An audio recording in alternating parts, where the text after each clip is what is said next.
얼마 전에 저에게 묻지도 않고 이시 종친회에서 무겁고 두꺼운 족보를 붙여왔어요. 그래서 그 족보를 받아서 고민이 되어서 이걸 돌려줘야 되나. 택배로 왔으니까 보통 무거운 게 아니에요. 이만큼 두꺼워요. 이걸 돌려줘야 되나 아니면 가지고 있어야 되냐. 그런데 보니까 20만 원 붙이라고 해놨어요. 공짜가 아닌데 공짜가 없어요.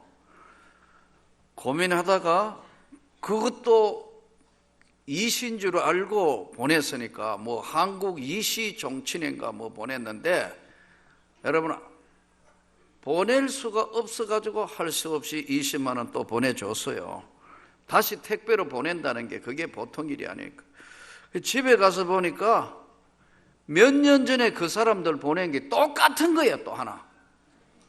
근데 두께가 이만해요.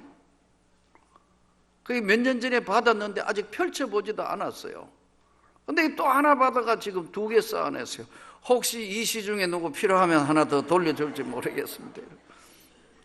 나는 돈 안 받고 보내줄지 아니면 10만 원만 받고 보낼지 모르겠습니다. 그럼 기도해 봐야 되겠다. 어쨌든 20만 원 붙여줬어요. 그걸 보면서 제가 참 이 족보란 게 뭐냐. 족보는 역사이죠.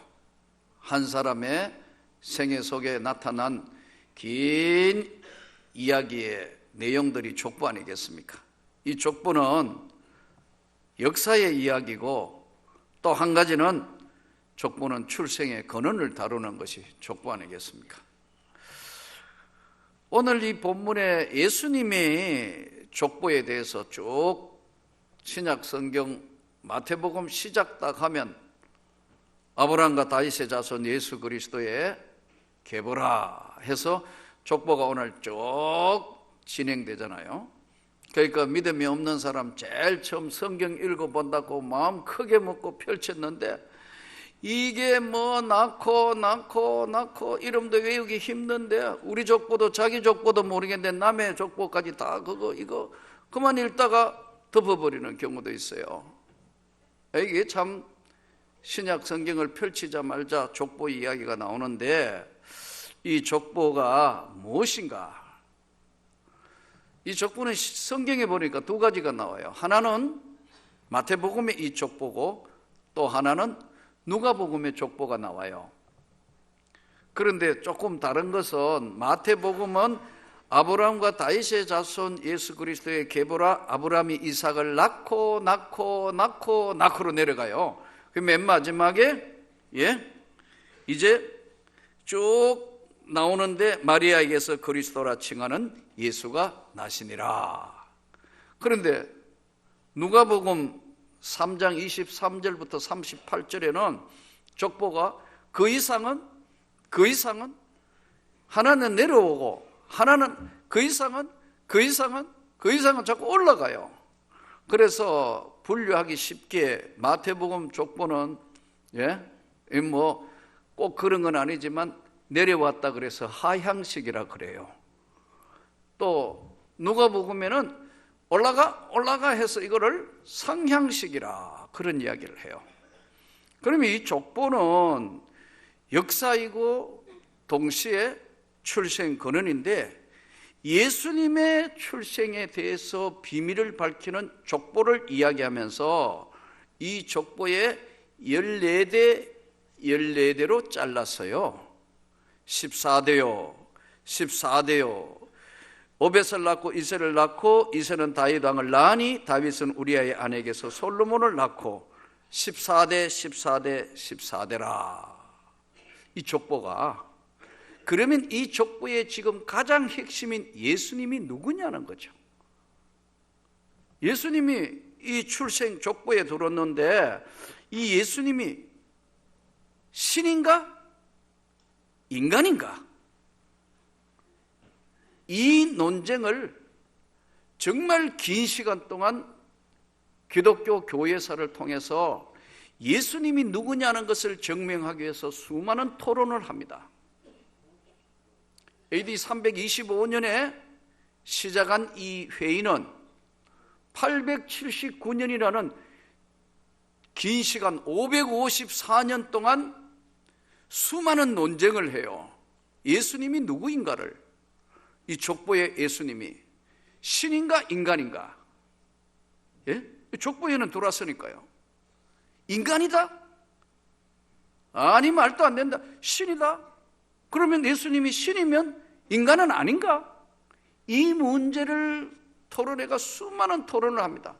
그러다가 결론이 AD 451년에 칼케톤이라는 지역에서 회의를 했는데 결론이 뭐냐?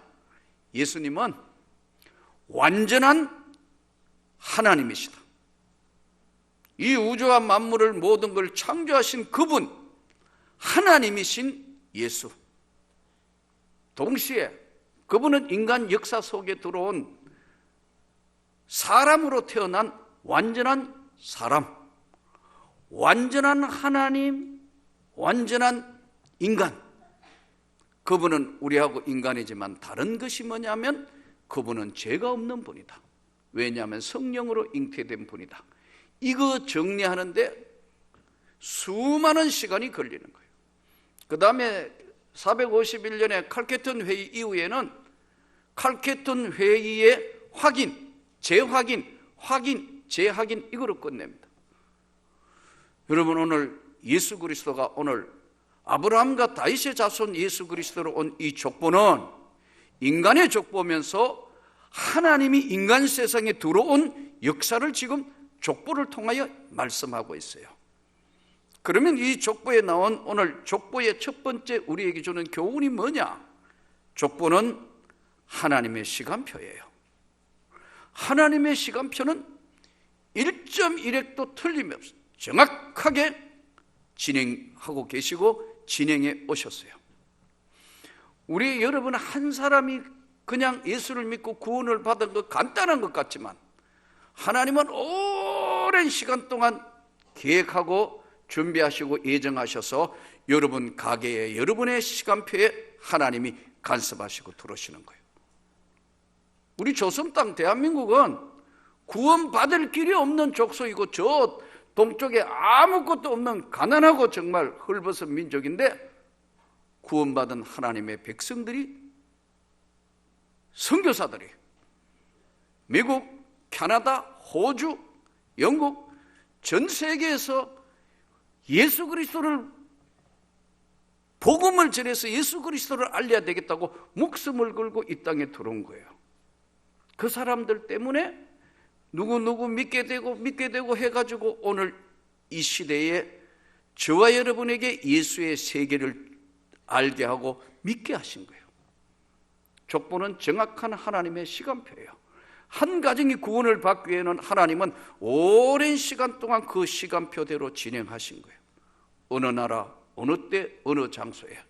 동시에 이 하나님의 시간표에는 흐르는 강물과 같이 쭉 교회사를 펼쳐보면 그렇게 흘러가고 있어요. 그 때와 그 시는 아무도 모른다고 그랬어요. 마지막 종말이 오는 것도 그 시와 그 때는 그래서 알 수 없다는 거예요. 하나님의 시간표는 정확하게 진행 중이에요. 지금도 진행하고 계세요. 한 가정 한 사람을 구원하게, 한 민족의 구원이 시작되는 데는 하나님의 절대적인 정확한 시간표가 작동하고 계신다. 예수님이 역사 속으로 들어오시는 거예요.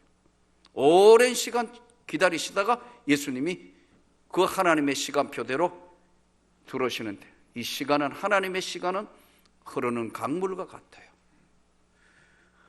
또 이 족보를 통해서 우리가 배울 수 있는 게 뭐냐면요, 믿음은 모든 사람의 것이 아닙니다. 우리가 믿는다는 것, 이게 얼마나 소중한 것을 몰라서 그렇죠. 믿음은 모든 사람의 것이 아니에요. 오늘 이 족보에 쭉 사람들 이름 나오는데 이 사람들이 믿음의 사람인 어떤 사람들인가를 설명하며 아주 악행을 저지르는 사람도 있어요. 그런데 이 안에 믿음의 사람들의 이야기들을 쭉 진행하는 핵심이 바로 예수님이 오시게 되는 그 족보의 이야기를 통해서 보여주시는 거예요. 하나님이 세상을 나누는 것은요, 복잡하게 나누지 않아요. 하나님이 세상을 나누는 건 딱 두 개로 나눠버려요. 믿는 자, 불신자. 네가 믿느냐? 이렇게 물어요. 믿는 자냐?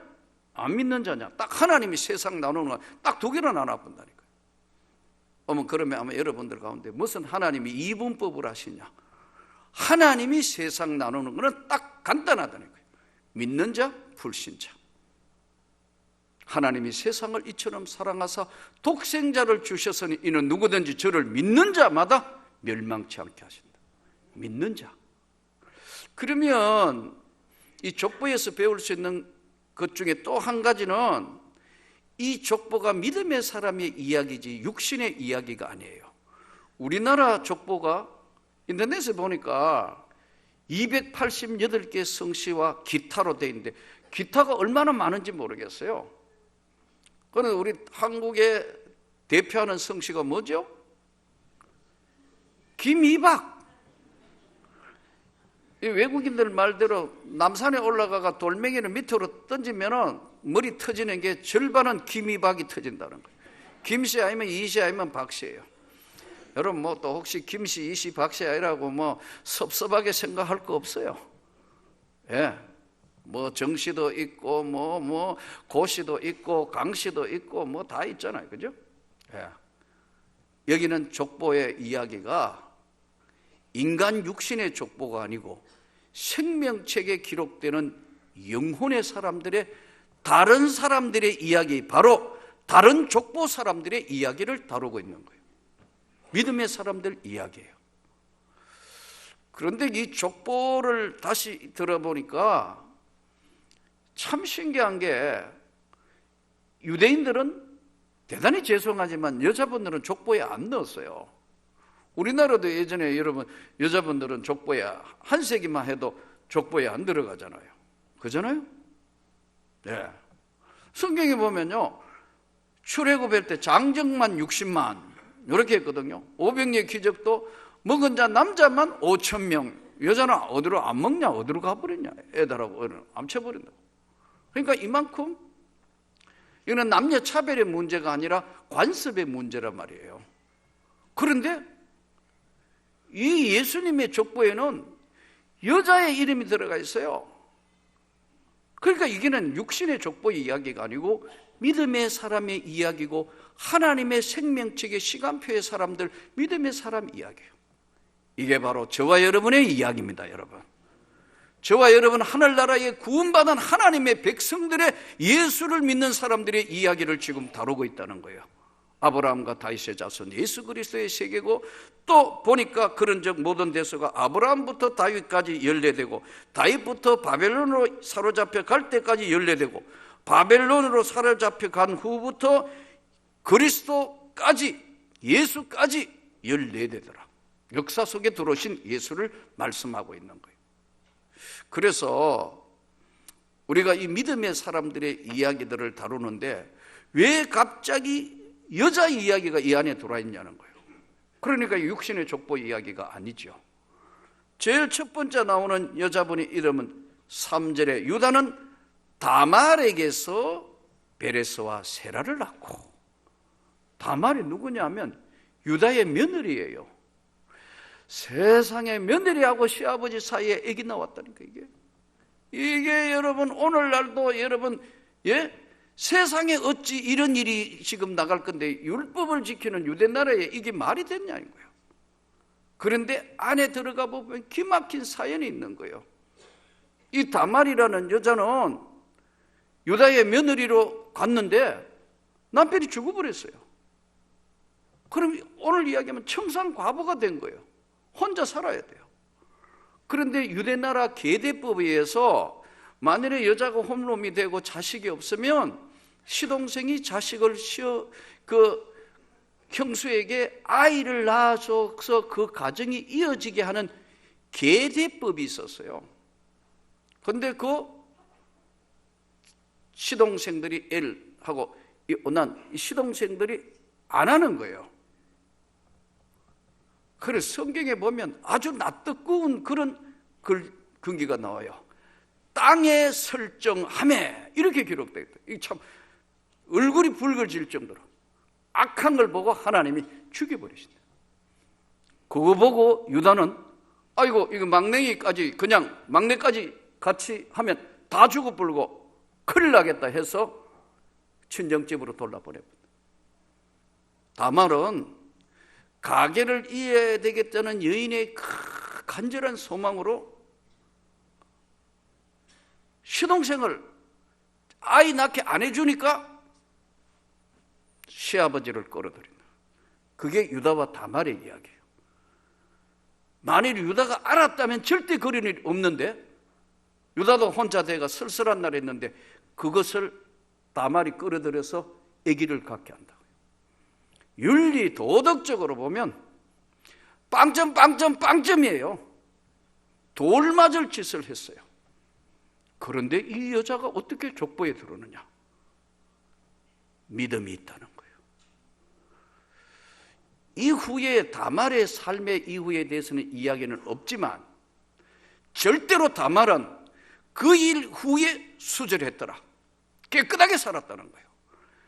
여러분, 우리가 과거를 들춰보면 과거에 엉망진창에 살았다 하더라도 진짜 예수를 믿고 거듭난 사람은 바르게 살아야 할 줄 믿습니다.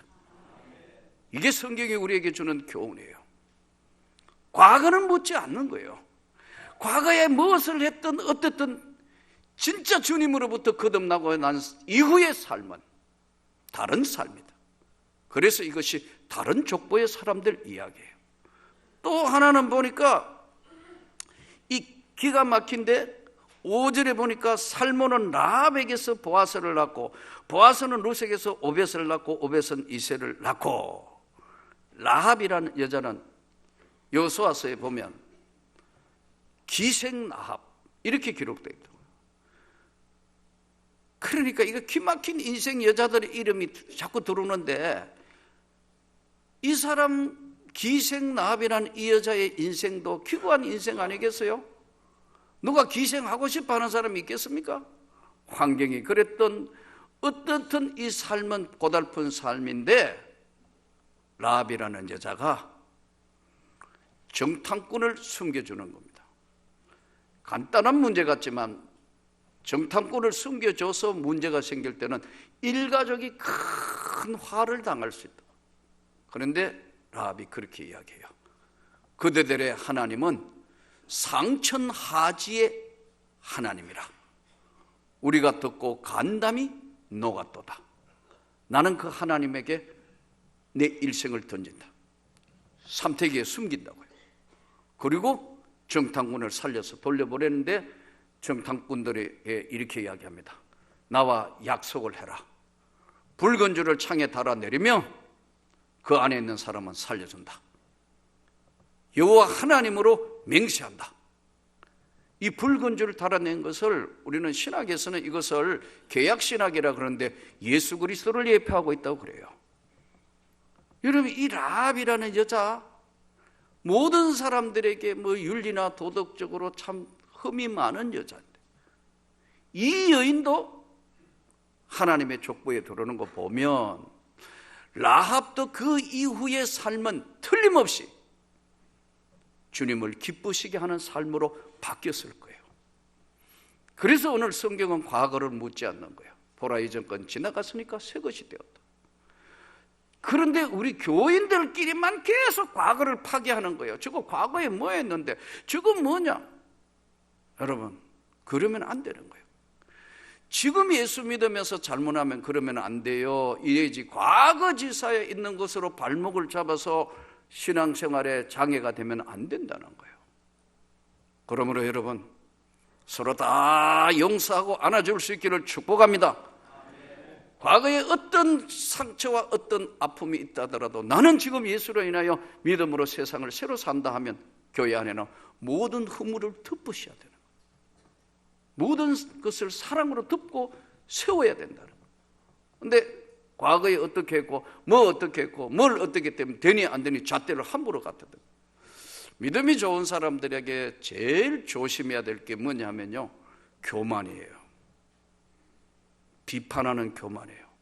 건전한 비판은 필요하지만 그게 잘못하면 자기 올무가 돼요. 하나님 앞에 오늘 이 부분을 우리가 깊이 들여다보면 다말 또 라합 이거 뭐 얻은 거 하나 내놓을 게 없어요. 요즘 젊은이들 이야기로 하면 이게 뭐죠? 흙수저 중에 흙수저라 이 말이에요. 금수저가 아니에요. 예수님이 금수저로 오신 게 아니고 흙수저 중에 흙수저로 이 땅에 오신 예수, 하나님의 시간표대로. 근데 이 여인들은 비참한 인생을 살면서도 믿음을 지키면서 희생한 이야기들이에요. 또 여자 이름이 룻이라는, 보아스는 룻에게서 오벳을 낳았다. 룻이라는 여자는 또 유대인도 아니고 이방 모함 여자잖아요. 성경에 보면 룻기서예요. 박복하기는 왜 이런 여인들은 또 남편은 잘 죽는지 모르겠어요. 죽어버렸어요. 또 남편이 여자 셋만 남았어요. 그런데 오르바는 자기 민족에게 돌아가고 룻은 끝까지 어머니를 지키려고, 나오미가 10년 만에 다시 이제 베들레헴으로 돌아오는데 그러잖아요. 어머니 가는 곳에 나도 가고, 어머니 죽는 곳에 나도 거기 죽고, 어머니 하나님이 내 하나님 될 것입니다. 저를 버리지 마세요. 어머니 같이 가요. 피도 한 방울 안 섞이는데 하나님이 그거 보시고 예수 그리스도의 족보에 끌고 들어오신다고. 보아스가, 이 성경이 그렇게 말씀하잖아요. 보아스는 룻에게서 오벳을 낳고 오벳은 이새를 낳고 이새는 다윗을 낳으니라.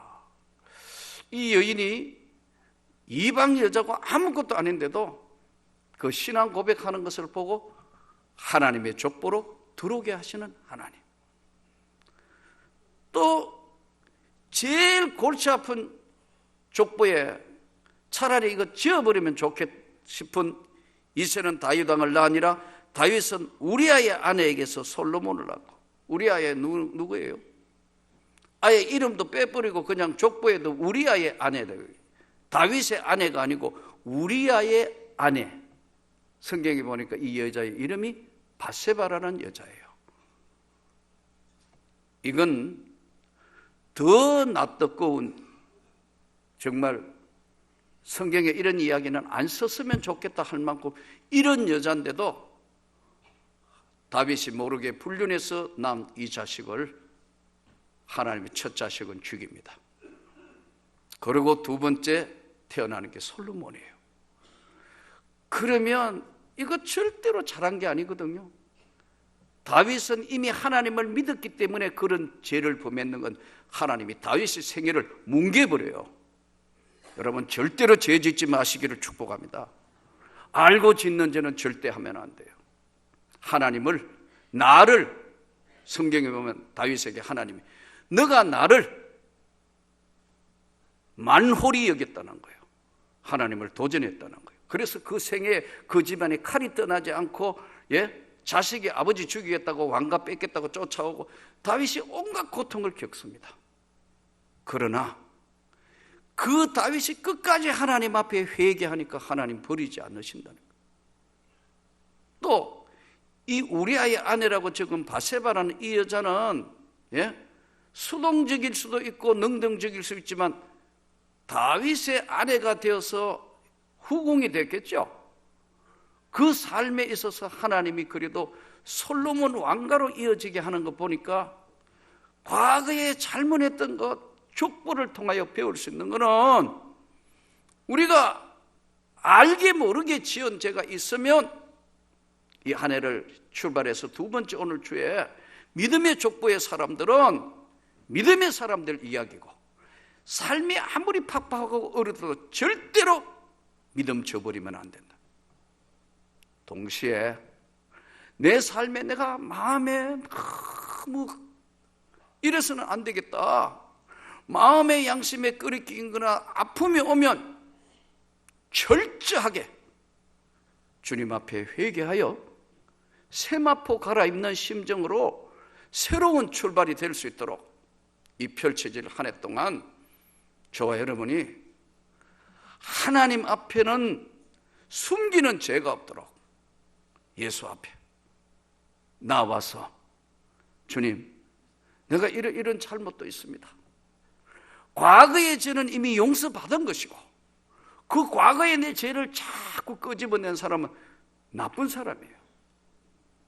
끝까지 안아주시기를 바라고요.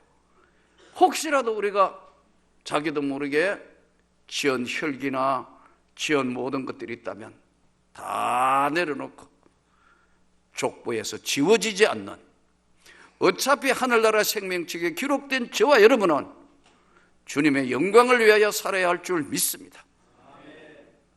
돈 왜 버리죠? 잘 먹고 잘 살기만 위해서 돈을 버는가요? 그거는 믿음의 사람 이야기가 아닙니다. 믿음의 사람 이야기는요, 목적이 있는 삶이에요. 내가 돈 버는 이유, 내가 내 직장을 열심히 다니는 이유, 자식을 위해서요? 물론 자식을 위해서 중요한 것 잘 되기를 축복합니다. 그러나 그것이 내 인생의 목적이 돼서는 안 되는 거예요. 무엇이든지 먹든지 마시든지 하나님의 영광을 위해 해라. 그래서 여러분, 좀 물질을 위해서 좀 하거든. 저 해외에 가서 교회에 세웁시다. 여러분, 하나님의 나라를 위해서 벌어서 귀한데, 이제 지금 우리 교회에 이만하니까 농촌 어촌 교회 위하여 나눌 수 있도록 더 열심으로 합시다. 이제는 기간에 모르는 사람도 없고 한데 맨 놀러 가는 거 뭐 봄놀이 가을 담 그만해야 돼요. 진짜 지금 어려운 농어촌 교회에 가서 여러분 기도해 주고 그 지역을 전도하고 깨우는 역할을 할 때 이게 믿음의 사람들의 이야기를 다루는 거예요. 그래서는 2018년을 시작하며 좀 생각을 바꾸자. 이제는 좀 다르게 살아보자는 겁니다. 오늘 그러므로 믿음의 사람들, 하나님의 족보의 사람들은요, 믿음으로 사는 사람들이고 하나님은 그런 사람을 절대 잊지 않는 거예요. 절대로 잊지 않는다. 세상 끝날까지 주님은 붙드시고 기억하시고 함께 하시는 거예요. 오늘 또 주님, 지금 우리 한국교회는 자꾸 시끄러워지는 게 왜 그런 줄 아세요? 본질을 잃어버리기 때문에 그래요. 본질이 뭐예요? 생명책에 기록된 사람, 믿음의 사람들은 믿음으로 살아야 한다는 거예요. 과거는 다 지나갔기 때문에 과거 때문에 싸우는 건 그거는 한 푼의 가치 없는 일고도 없어요. 다른 사람 잘못했는 거 그거 손가락질 하면서 즐기면 안 돼요. 주님, 나도 그렇게 안 되게 해주시라고. 오늘 또 이 믿음의 족보의 사람, 흙투성이 인생 같은 거 한마디로 정말 이거 흙수저중에 흙수저인 세상 희망 없던 사람을 하나님의 족보의 사람으로 이름을 넣어서 하나님의 나라를 진행하게 하시는 그 주님 앞에 오늘 또 우리가 다시 한번 눈을 크게 들어서 한국교회와 세계를 바라보면서 더 많은 선교사들을 보내야 될 것이고 가야 할 것이고 비패해가는 농촌 어촌교회를 위해서 붙들고 같이 기도하고 우왕좌왕하는 민족 앞에 하나님이 역사하시도록 기도하여 주님께 영광을 돌리는 저와 여러분이 되기를 주 예수 이름으로 축복합니다.